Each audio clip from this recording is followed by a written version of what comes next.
एक पंडित तुम्हें 7 वचन दिलाता है नहीं दिलाता है? कोई खड़े होकर 7 वचन बचा सकता है? अरे मेरी शादी नहीं हुई, मुझे याद है, तुमने कर ली, तुम्हें 7 वचन याद नहीं है? बताओ जय कुमार जी कहां गए? 7 वचन कौन कौन से थे? वाह रे फर्जीवाड़ा। महिलाओं को याद हो, तुम हंस रही है, बताओ 7 वचन कौन से थे? प्रियंका नहीं मालूम 7 वचन? बाप रे क्या फर्जीवाड़ा चल रहा है देश में, इतना घोटाला, मोदी के पीछे पड़ा देश, तुम्हें अपनी 7 वचन याद नहीं है? अरे 7 वचन आपसे लिए गए थे, वो 7 वचन कौन से थे? मैंने वहां पूछा मुंबई में कि वो 7 वचन बताओ, तो एक आदमी बोला महाराज मैं बताऊं? मैंने कहा बताओ। तो मैंने कहा बोलिए कौन कौन से 7 वचन थे? बोले ना तो मुझे मालूम ना मेरी बीवी को मालूम है। तो मैंने कहा मंडप में क्या हो रहा था? बोले पंडित बोल रहा था, हम सो रहा था, बेचारा हम तो रो रहा था, पंडित वचन। ध्यान रख, तुम्हें 7 वचन याद नहीं है, ध्यान रख, ऐसे वचन रहेंगे तो कौन याद रखेगा? मैंने 7 वचन बदल दिए हैं। अब जब भी तुम्हारे बच्चों की शादी हो तो 7 वचन बदल देना। 7 नहीं बताऊंगा, टाइम पूरे हो रहे हैं, एक ही कहूंगा, जब भी शादी हो तो दोनों पति पत्नी का फर्ज है कि हम ग्रस्त जीवन में प्रवेश कर रहे हैं, संसारिक जीवन में जा रहे हैं। 7 वचन में मेरा एक वचन ये जोड़ना कि जब दोनों मंडप के नीचे बैठे हों तो दोनों एक संकल्प करें कि ठीक है आज से हम संसार के जीवन में प्रवेश कर रहे हैं, खुशहाल जीवन जीना है। तो एक वचन में लेता हूं कि देख जब तू आग बने तो मैं पानी बन जाऊंगा, और जब तू पानी बने, जब मैं आग बनूं तो तू पानी बन जाना, जिंदगी आराम से गुजर जाएगी। पति आग बने तो पत्नी पानी बन जाए, और पत्नी आग बने तो कौन बोला पति पेट्रोल बन के तैयार हो जाया करता है? पेट्रोल नहीं बनना, जिंदगी नहीं चलेगी, बर्बाद हो जाएगी। पानी बन जाओ। पुरुषों से मेरा ये बेचारी आई हैं, रात दिन मेहनत करती हैं, अपना पीहर छोड़ के आई हैं, परिवार छोड़कर आई हैं, आपकी सेवा कर रही हैं, ये आपको भी संभालती हैं, बच्चों को भी संभालती हैं, समाज को भी, घर सब संभालती हैं। आप करते क्या करते तुम लोग घर में? खाए पिए, कपड़े बदले, ऑफिस गए, लौट के आए, नोट पटके सो गए। कितनी मेहनत ये पत्नियां करती हैं, विचार करिए। ये महिलाएं ना हो तो तुम्हारा घर नरक में परिवर्तित हो जाएगा, ध्यान रखिए। बिन घर नी घर भूत का, अच्छे से बजा लो भाई, ऐसे क्यों शर्मा रही है? विचार करिए, आप दिन भर में 10 बार आग बनते हैं तो बेचारी 10 बार पानी बनती है, ध्यान रखिए। नारी का जीवन तो वो होता है, अपने लिए वो खाना भी नहीं बनाती है, ध्यान रखना। जब पति बाहर चला जाए और बच्चे भी घर में ना हो तो उससे पूछे कि क्या बनाया है, तो कहती आज कोई घर में नहीं है, क्या बनाना? अचार रोटी खा लेती है और पूरा दिन गुजार दिया करती है। इसका मतलब ये होता है कि ये खाना भी अपने लिए नहीं बल्कि तुम्हारे लिए बनाया करती है, ये घर को व्यवस्थित भी तुम्हारे लिए किया करती है। और किसी के बच्चे को जन्म देने की यदि पीड़ा सहती है ना, ये नारी अपने लिए नहीं सहती, तुम्हारे वंश को कायम रखने के लिए इतने दर्द सहा करती है, ध्यान रखिए। नारी का बलिदान, नारी का त्याग सब कुछ छोड़ के तुम्हारी सेवा में लगी है। 10 बार आग बनते हो, ये बेचारी 10 बार पानी बनती है। आज पुलक सागर इनके पक्ष में आपसे बोल रहा है, आप 10 बार आग बने, ये 10 बार पानी बनेगी, तो दिन में एक बार इसे भी आग बनने का अवसर दिया करो। और तुम पानी बन करके एक बार भी अवसर नहीं दोगे उसको पानी बनने का, एक मौका तो मिलना चाहिए ना कि एक बार मैं भी आग बनूं तो तुम्हें। कौन बोला हमारे यहाँ तो पूरी होलिका आई है महाराज, पानी बनती नहीं है, ध्यान रखिए। मान्यवर समय हो गया है, बात अधूरी है, फिर कभी पूरा करूंगा। 10 मिनट मैंने ज्यादा लिए, माफी चाहता हूं, बातों में भावनाओं में बह गया, विषय अधूरा है। एक संकल्प करके यहां से उठना कि घर में 10 सदस्य हो या 50 या 2 सदस्य हो, मेरी बस एक बात मानना, जब एक आग बने तो अपन को पानी बनने का प्रयास करना है। यदि पानी बन गए तो घर तुम्हारा बच जाएगा, खुशहालियां बचेंगी। बस थोड़ी देर पानी बन जाइए। पड़ोसी के भरोसे मत रहना कि हमारे घर में आग लगे तो पड़ोसी बुझाने आए। बहू बेटी में भेद की रेखा रखोगी, और बहू बेटियों में यदि भेद रखोगी, और लड़के की ससुराल से धन की आस रखोगी, पाखंड है तुम्हारा पूजा पाठ धन दौलत। मान्यवर, दहेज लेने का मतलब है अपने बेटे को बेच देना, खुलेआम बेचना मांस का व्यापार है। एक बात ध्यान रखना, शराब पीना ही पाप नहीं है, मांस खाना ही पाप नहीं है, झूठ बोलना ही पाप नहीं है, दहेज लेना भी दुनिया में महापाप हुआ करता है। इसका बहिष्कार होना चाहिए, इसका जमकर प्रतिकार होना चाहिए, क्योंकि आपके एक दहेज के कारण गरीबों के घर का दिया बुझ जाया करता है। ध्यान रखिए, दीजिए दहेज। आपको लगता है, दिक्कत तो यह होती है कि एक लाखपति सोचता है कि करोड़पति मिलना चाहिए, करोड़पति बेटी का बाप सोचता है अरबपति मिलना चाहिए, और आप बोलिए एक लाखपति लाखों रुपए करोड़पति को देता है। विचार तो करो, सोचो, जिसे पैसों की जरूरत नहीं है, जिसके पास पैसा हो, उसे लाखों रुपए दे देगा। एक करोड़पति करोड़ रुपए अरबपति को देता है। इतना दहेज देने का शौक है ना, तो एक सुशील और इज्जत वाला लड़का हो और निर्धन हो, एक करोड़पति को तुम्हारे लाख की जरूरत नहीं है, उस निर्धन को दो, उसका घर बसा दो और अपनी बेटी के हाथ उसके साथ पीले कर दीजिए। विचार करिए, करोड़पति बिगड़े लड़के से बेटी देने से अच्छा किसी संस्कारित गरीब लड़के को अपनी बेटी दे देना चाहिए, उसको व्यापार करा दो। दहेज इसीलिए तो आएगा कि एक करोड़पति अपने से कम वाले को अपने जैसा बना ले, आश्रित जन को निस्सम करते धनी लोग धन धर्मी से, और नहीं करें तो उन्हें लाभ क्या उन धनिकों की। धनवान तो वो होता है जो निर्धन को अपने जैसा बनाता है। लेकिन लड़की का बाप सोचता है अरबपति के यहां जाना चाहिए, पैसे वाले को पैसा क्यों देते हो, किसी गरीब इज्जत वाले को पैसा दीजिए।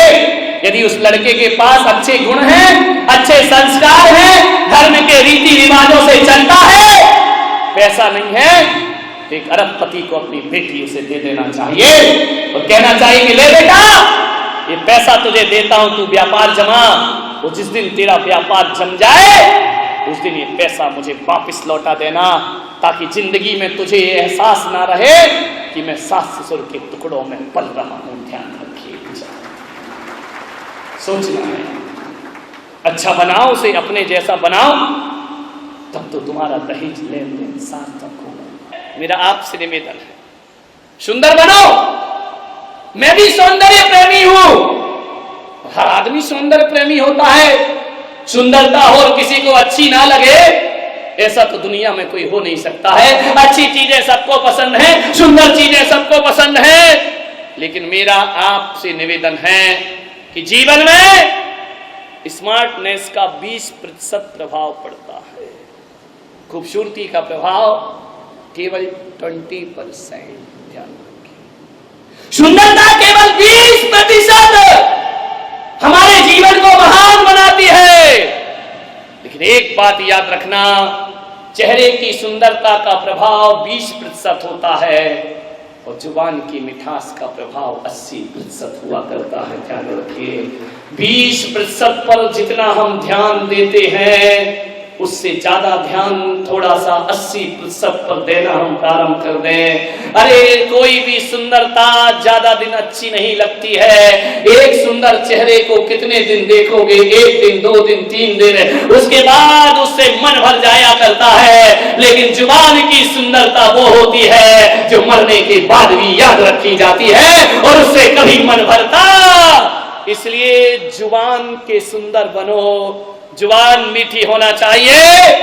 चेहरा काला हो और जुबान मीठी है तो भी वो आदमी लोकप्रिय हो जाया करता है, जन जन का प्रिय हो जाया करता है। 80% पर ध्यान देने का प्रयास करिए। जहां तक मैं सोचता हूं कि ओठों की लिपस्टिक जीवन में उतना आकर्षण पैदा नहीं करती है जितनी मुस्कुराते हुए ओठ लोगों को आकर्षित किया करते हैं। लिपस्टिक लगाओ और ओठ ऐसे हो बिल्कुल मोटे साउथ अफ्रीकन, जिनमें मुस्कुराहट भी नहीं हो। मेरे भाई ध्यान रखना, साउथ अफ्रीका के ओठे मोटे ओठ वही के होते हैं ना सबसे ज्यादा, नेमीचंद जी,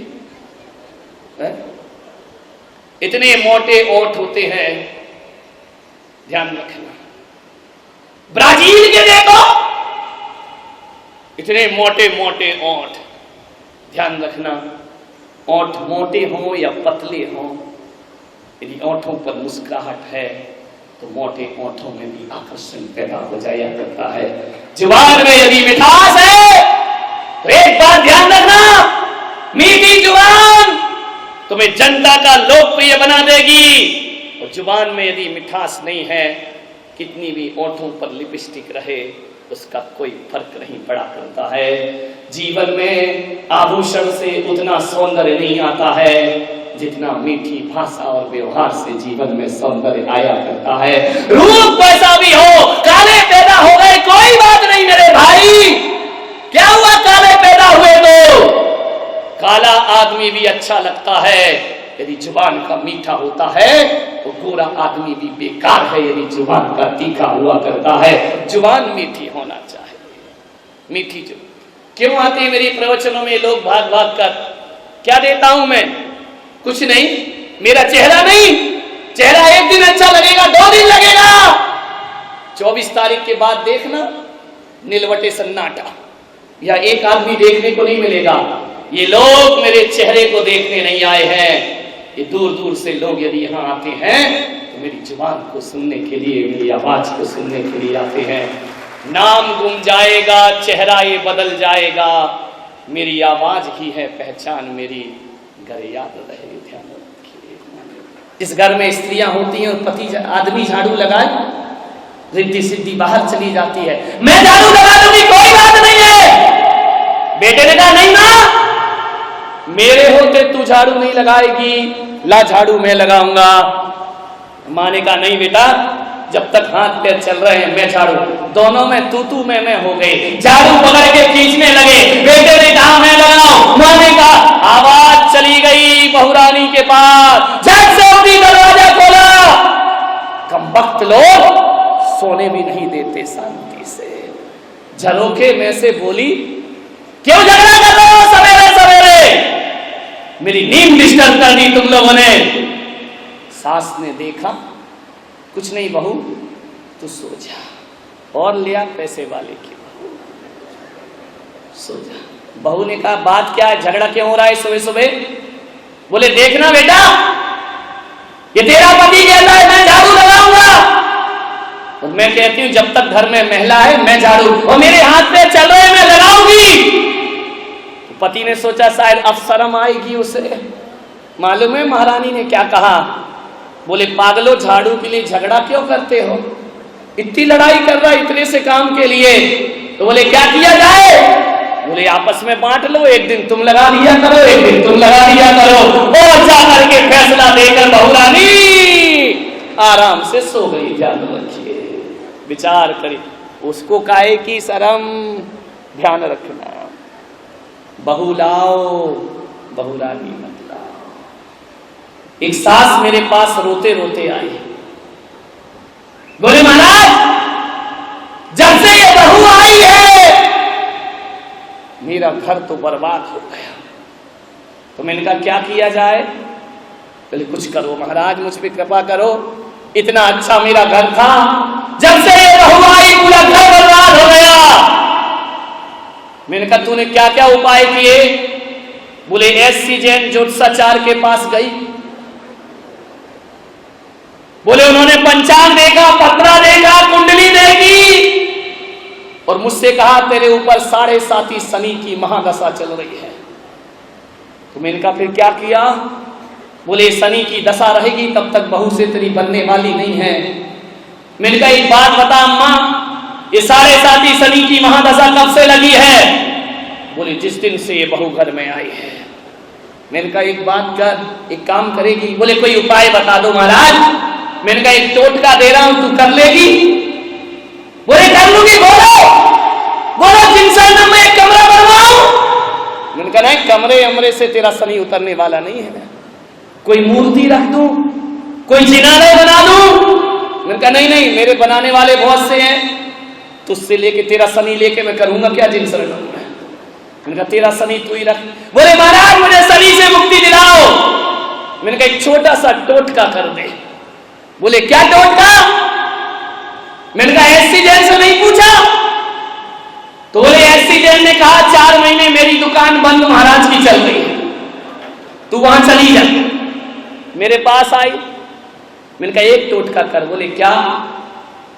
मैंने कहा 100 ग्राम लोहा दान कर दे, तेरा शनि उतर जाएगा शनिवार के दिन।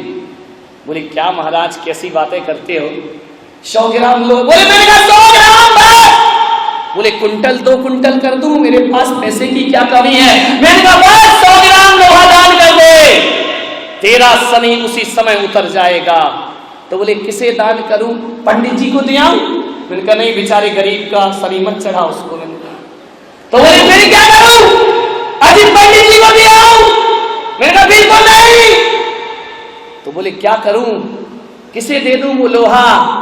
मैंने कहा तू बहू आई है, जब से शनिचर चढ़ा है ना, तो उसी को दे दे।